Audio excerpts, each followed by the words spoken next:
Hey, welcome back to my channel. I've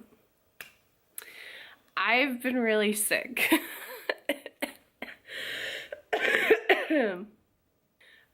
Yeah, so I'm gonna start off by the video by saying that because I didn't upload 2 days ago on Tuesday, it's because I got tested for the flu on Monday and I filmed a really extensive reading vlog over the weekend, and I had planned to edit it all on Monday and ended up getting really sick, having to leave work on Monday, and then going to the doctors to only find out that I have the flu and have to stay home for 10 days from work. So yeah.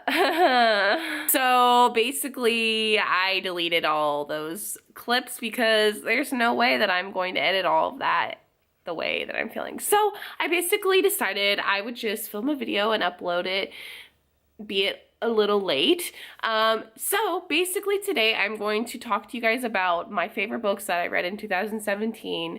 I know 2017 is kind of moving far away from us, but I never got to kind of discuss what I love to read in that year, because I feel like I found a lot of, I had a good handful of books that I read that I really enjoyed, honestly. Even with my reading slump, I feel like I did read a lot of good books. So basically, this is a video where I'm going to be talking about those books and showing the books that I enjoyed. So if you guys are interested, keep watching, because you might actually like these books too. So yeah. So the first book that I'm going to show to you guys, I think it was actually one of the first books that I actually read in 2017, and it was Star Wars Catalyst, a Rogue One novel by James Luceno. So this actually is a book, and it is a book, yes. If you didn't know that, it's a book. It's a book, a prequel novel to Rogue One, a Star Wars story, which is not actually the recent Star Wars movie that came out, because it's The Last Jedi, but it's the last Star Wars movie that came out a year ago. And I really liked this. Now, I tend to get a lot of my Star Wars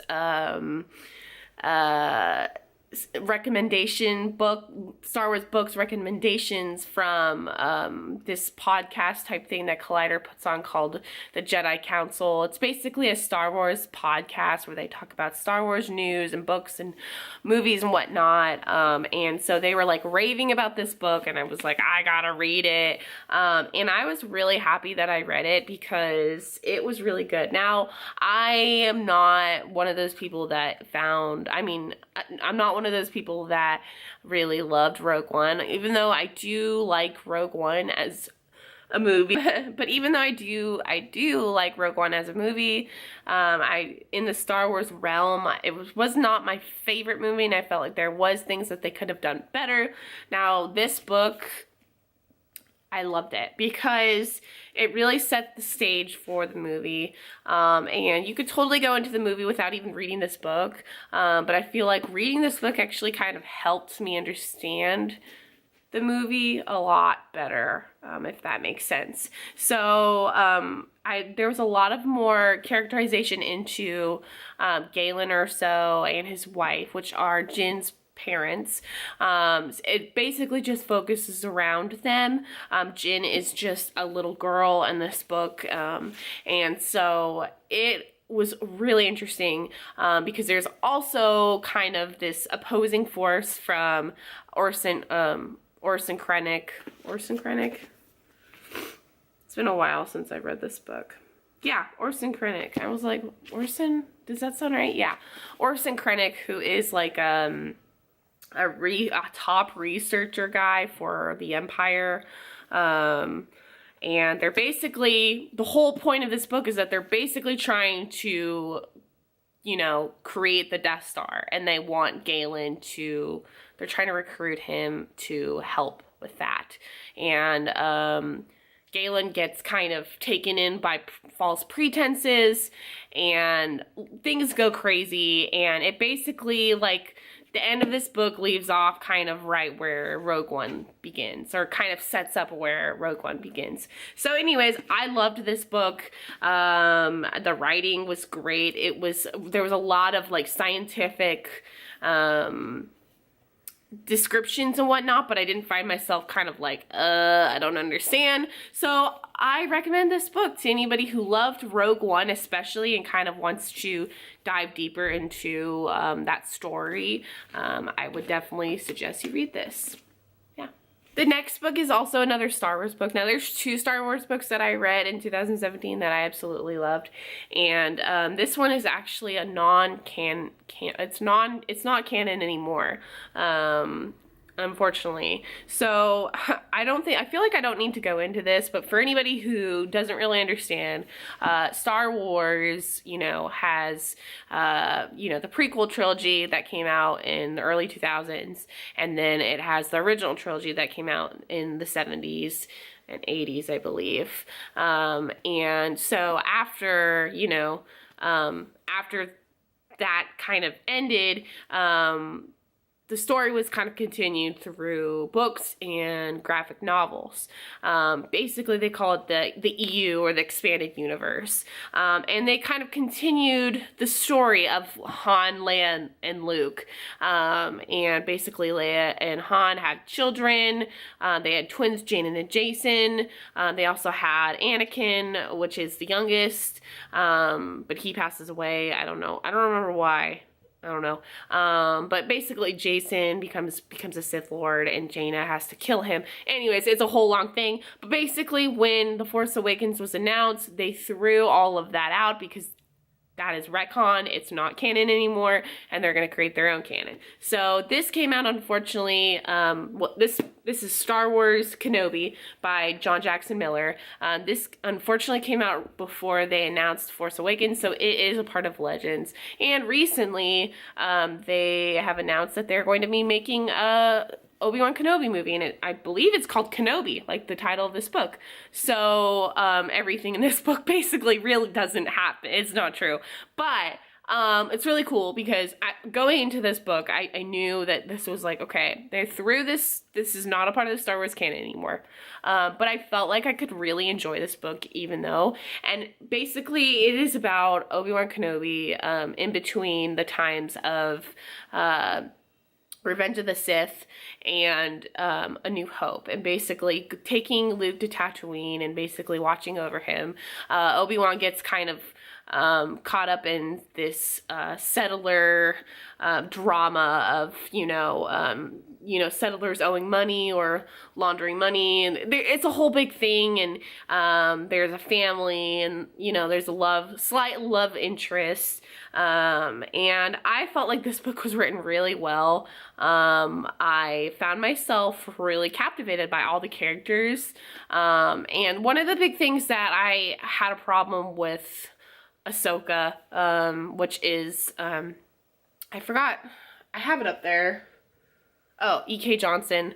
I loved Ahsoka. That's why it would be on my list, but, you know, I feel like one of the big problems I had was it's about Ahsoka, but there really was a lot of, in my opinion, too much focus on other characters.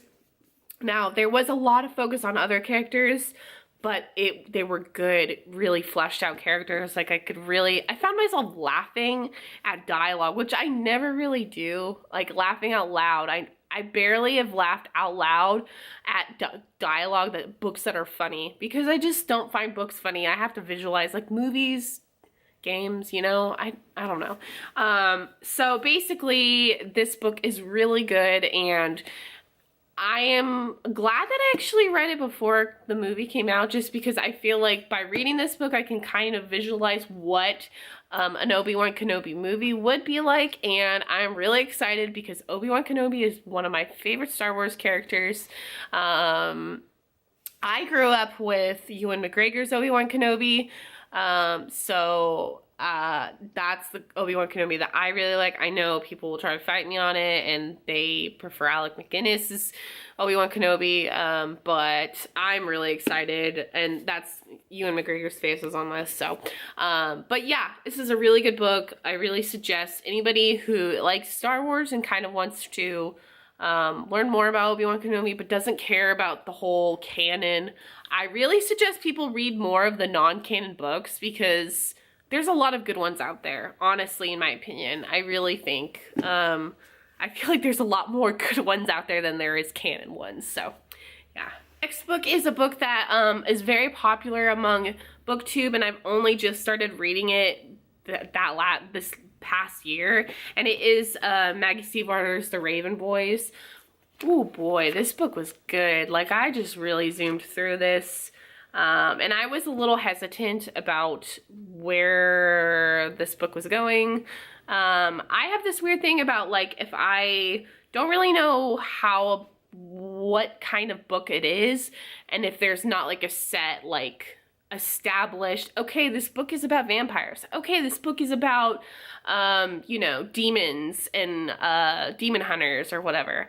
Then, yeah, I'm kind of like, I just don't know, which is weird, because I feel like I shouldn't need to go into a book having a set, you know, what is this book about? And I really didn't know what this book was about, because it's kind of like supernatural, but it's also like not the show, like supernatural as in like paranormal type.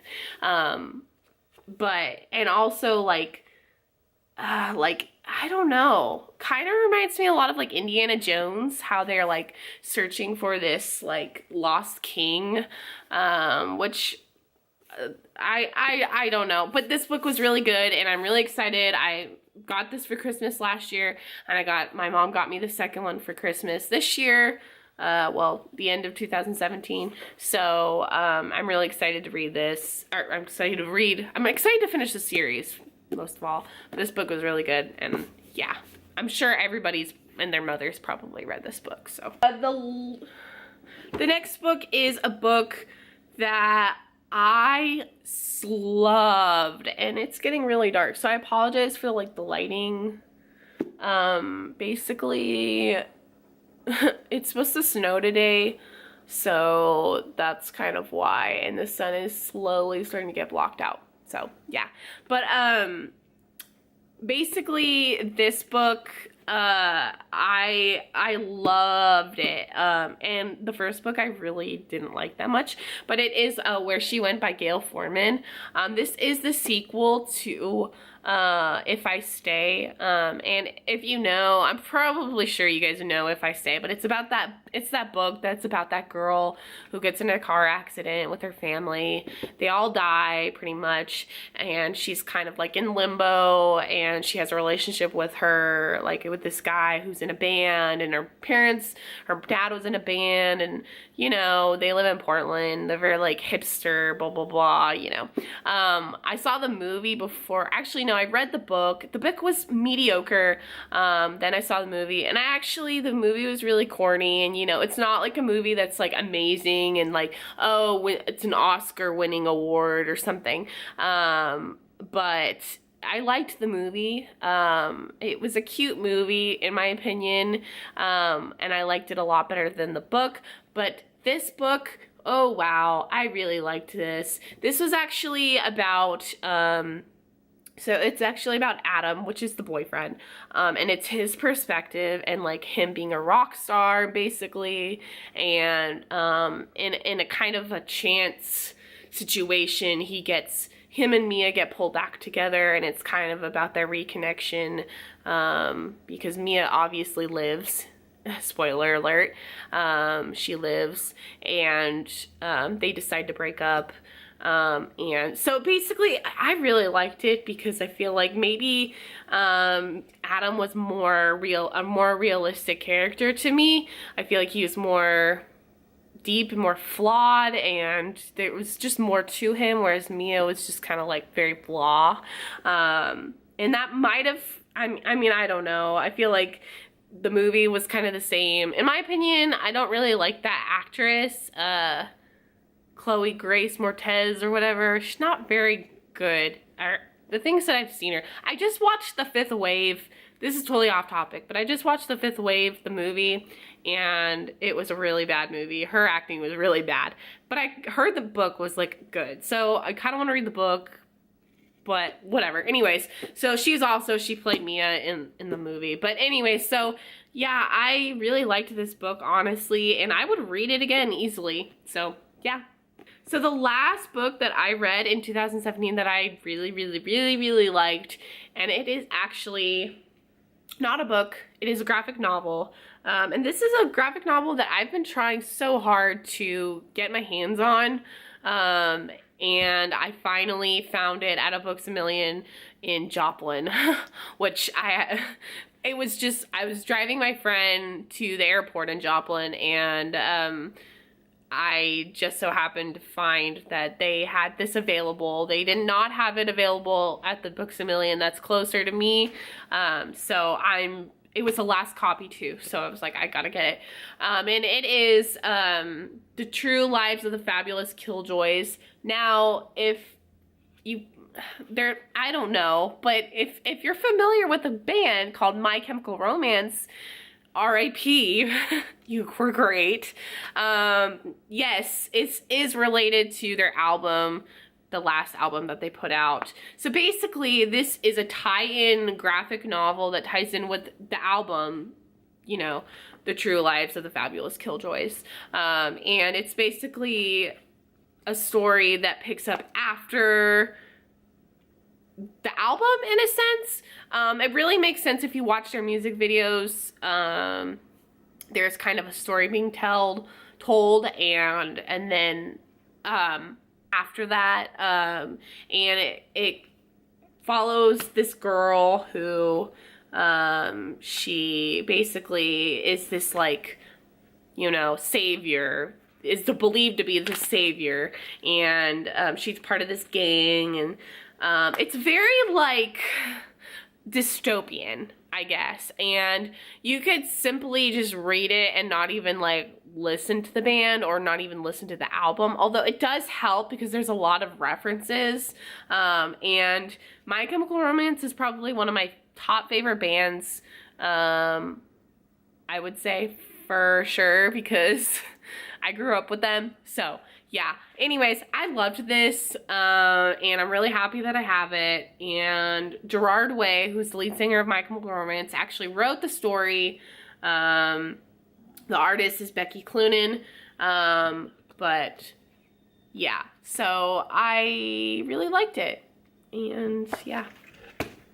Yeah, guys, so those were some books that I loved reading in 2017. I really apologize that this movie, what am I? I'm so sick right now, I can't even. This video didn't go up earlier. Honestly, I've been super sick, and today I only feel slightly better to film a video and put makeup on and everything. So yeah. Well, I hope you guys enjoyed this video, and I will see you guys in another video soon. Goodbye.